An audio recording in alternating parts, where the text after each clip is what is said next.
Hello, how are we all? So the blatant lie on my community post, and I said I was going to post this week. And to be fair, I wasn't going to. So, but I thought there was sunshine and what the heck, let's get out in the garden and do something. So what I've decided to do is have a little bit of a closer look at this. Now, for me, and remember this is all my personal choice, and I did purchase this with my own money. This for me is the best value sleep pad that you can buy, and it's currently retailing on Amazon at £46, which is roughly what I paid for it. It's the Unigear Camfy P3 sleep pad. Now, its R value is 2, but I've actually used this in minus temperatures. And what I'd simply do is obviously I use a foil sheet, a closed cell foam mat, and then this on top. In summer months, I'll put all the gubbins as we're going along somewhere. What Unigear state about its comfort ratings, etc., and the sizes as we're going along. There'll be somewhere here. They'll pop up anyway. Um, yeah, so its R rating is 2, but like I just said, I've used it in the winter with additional insulation. In the summer, on my last camp, which I did at the beach, I actually used this without anything under it at all, and it was totally fine, lovely and warm. And it is one of the most comfortable mats I've ever slept on. And I'll inflate it and I'll show you exactly why, especially for me being a side sleeper and a larger person. I'm hoping the car's not getting picked up. Typically, it's been quiet here for the past 10 minutes. As soon as I get the camera out, they all decide to. I wouldn't care, it's only one way in, one way out. They all decide to start coming in and out. Right, what I'll do, I'll get it inflated and I'll show you it more. I'll show you it more. I'll show you it more. Of course, I'm going to show you it more. Right, hang on. Right, so here we have the inflation and deflation plug. So inflation is opened.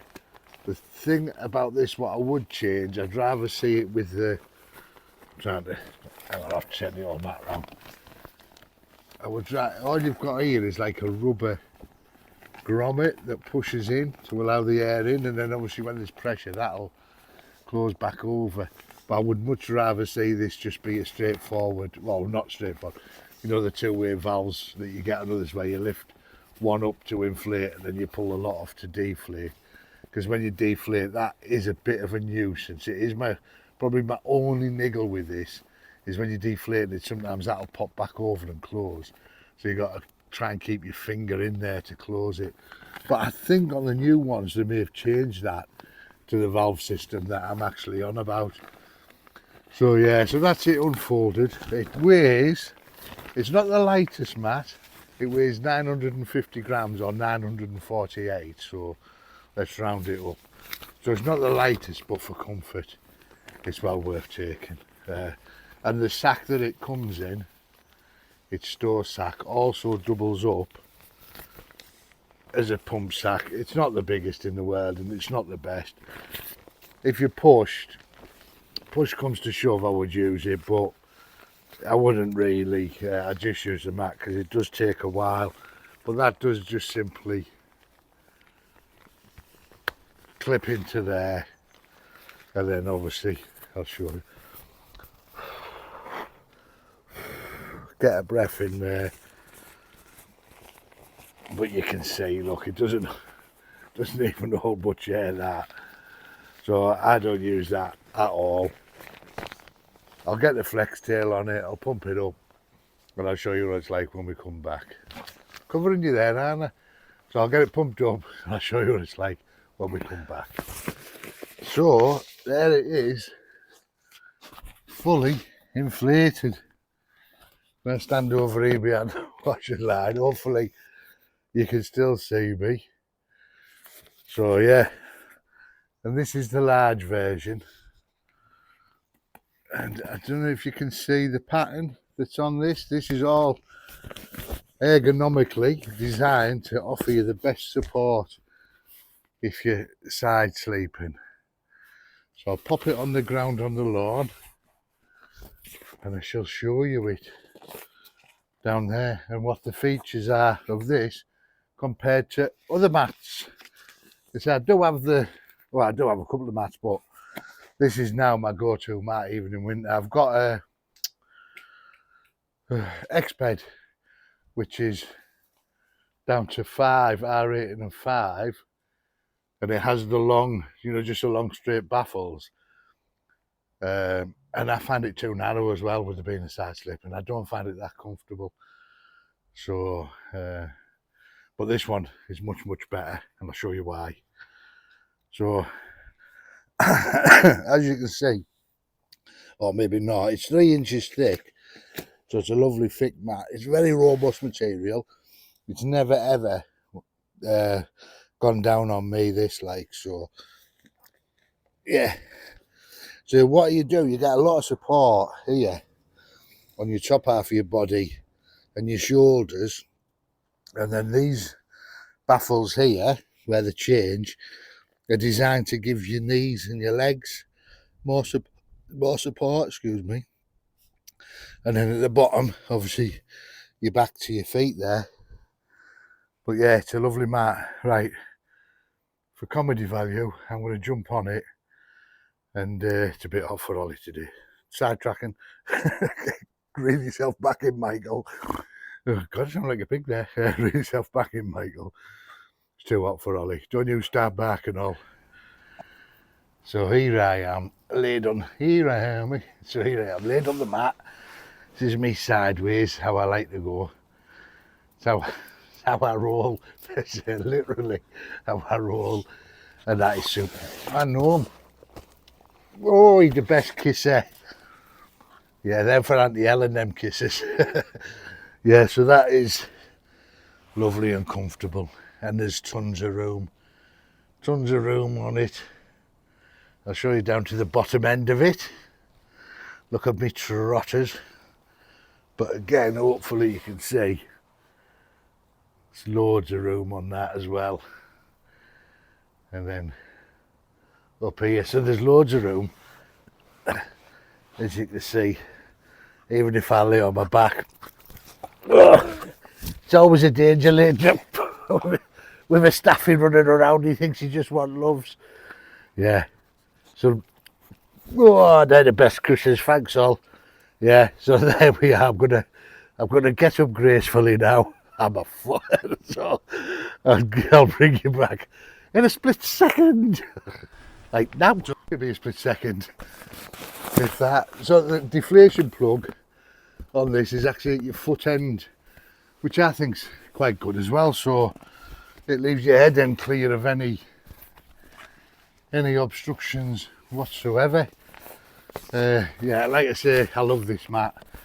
It is literally my go-to mat, and if this burst, I'd just buy another one. So I love it. So to deflate, this is my only niggle with it, is you pull that out. And another niggle, sometimes if you use the pump, this little rubber grommet there gets stuck behind. So when you take, like it is there, when you take the pump out, it lets air out. So you've got to, it is only minor, but it can be a bit of a niggle. You've got to get that and pull it back over the hole again. Unless I'm doing it wrong, but I don't think I am. So that's it, yeah, the air coming out of it there. So I'll just get it rolled up and get it back in its bag. And there it is, rolled back up in its bag. I did that different this time. Normally I lay it out, fold the two sides in towards the middle, and then just roll it and put it in. But this time I just rolled it straight along, wide, all the way down, folded it in half and popped it in. That was actually a much easier way to do it. So lesson learned, yeah. There we go. What I personally think is the best budget sleep pad you can buy on the market.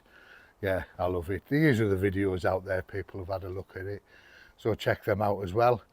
Anyway, just a quick one. We're off to a CL on Sunday. CL, by the way, if people don't know if I mention it, is a certified locate or certificated location, and it's part of the camping, motorhome and caravan club, which we're in, and we're in the camping. But instead of the main club sites, these are independent but affiliated to either the caravan and camping club site or the motorhome and caravan club. And what they are, they're just basically either farmers or whatever, and they've got some land, and you're only allowed up to 5 caravans on the site. So the prices are a lot less. Some don't have any facilities apart from your drinking water and where you waste and to empty your chemical toilet. Others have shower facilities and toilets and everything, and the one we're going to does have shower facilities and a toilet, and it's what they call a fully serviced pitch. So basically all your water and your waste and everything is all on your pitch, so you don't have to drag waste barrels or water barrels around the site, fill them up. It's all there, so you constantly, once you're plugged up, you're constantly there. So that's where we're going, and I think it's cost us £25 a night. Kirby Green, I think it is, in Lincoln, where we're going. So look it up, and the place is called Pillar Box campsite. So I think it's a working farm, so it should be good. I don't know the area, so if anybody's got any suggestions of things to do and have a look at in Lincoln, apart from the obvious, like the cathedral and things, pop it in the comments, much appreciated. Right, if you don't subscribe, get subscribed. Now's the time to do it in the beautiful weather. Give the video a thumbs up if you found it informative, and I love you all loads, and I'll catch you on the next one. Bye for now. Mwah!